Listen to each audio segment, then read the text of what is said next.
How to deal with a bored audience. I was once doing this interview and the interviewer asked, "Do you adopt an alter ego when you get on stage?" This was a brilliant question, because I know plenty of public speakers who do adopt an alter ego on the stage. This is known as the Batman effect, when we adopt an alter ego to tackle practical situations. My answer was no, though. I don't adopt an alter ego on stage. However, I told the interviewer that I believe you should magnify your personality. Whatever personality you normally have, times it by 1.5. The reason why is because you are projecting yourself to an audience. A lot of information will get lost if you are your usual self. When you amp up your energy by 1.5, that will help tremendously. The 1.5 times technique will help you deal with a bored audience. Resting bored face. There was this one time that I was giving a speech at a graduation event. This was a very specific graduation event. There was this shy Indian boy who struggled with confidence.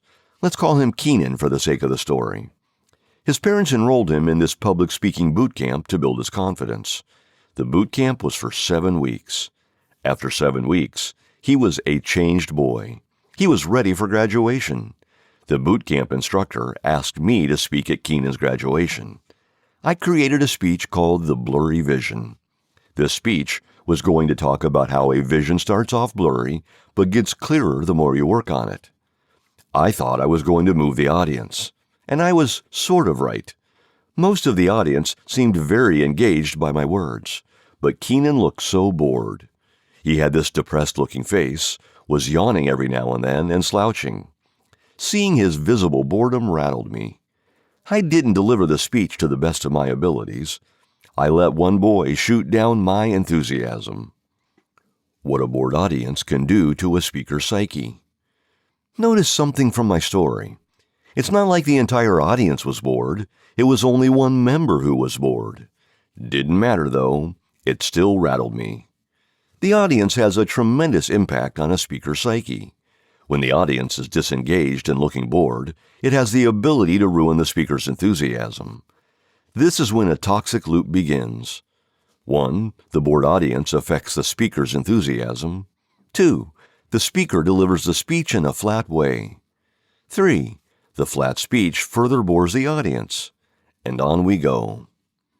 Break the toxic loop. First, understand that the audience does not owe you anything. When you realize they don't owe you anything, this makes you feel bolder.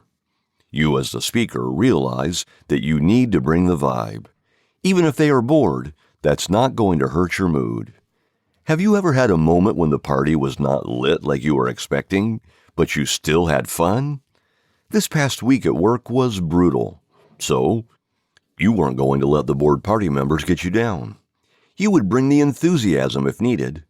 There's no way you were leaving the party without having fun.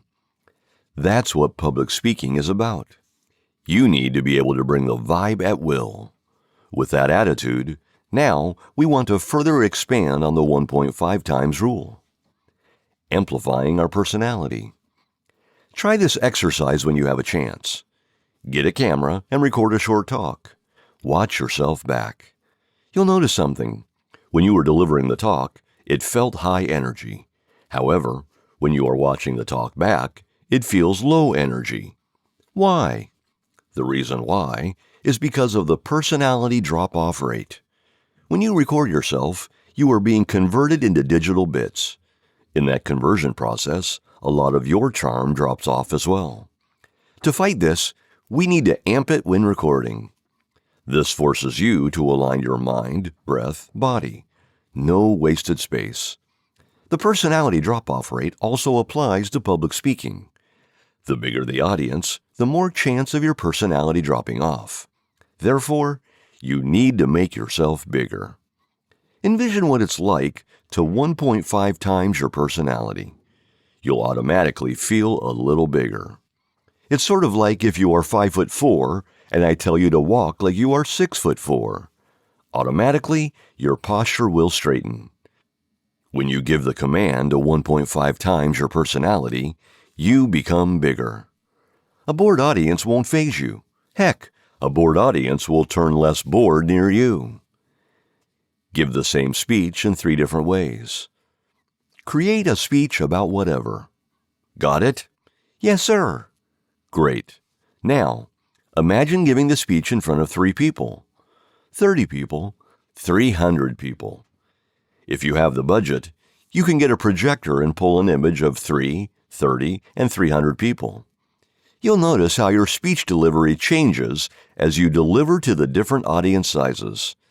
Simply noticing how your speech delivery changes allows you to know that you can control your personality at will. When an audience of 3 is really bored, pretend like you're actually delivering this speech to an audience of 30. Suddenly, there will be conviction behind your words. That conviction will reel the audience back in. People lead boring lives. The audience is not just a blob. The audience is a group of individuals who are sitting in a similar location. These are individuals who live mundane lives like many people out there. They are worrying about their bills, daydreaming, being plagued by a sad moment from 8 years ago, dreading the upcoming work week. Don't take it personally when they are bored. Instead, view it as a challenge. Your goal as the speaker is to amp up your personality and influence other personalities. If you can control your emotions as well as other people's emotions, then you'll be happy for the bored audience. They pushed you to limits that you never knew existed.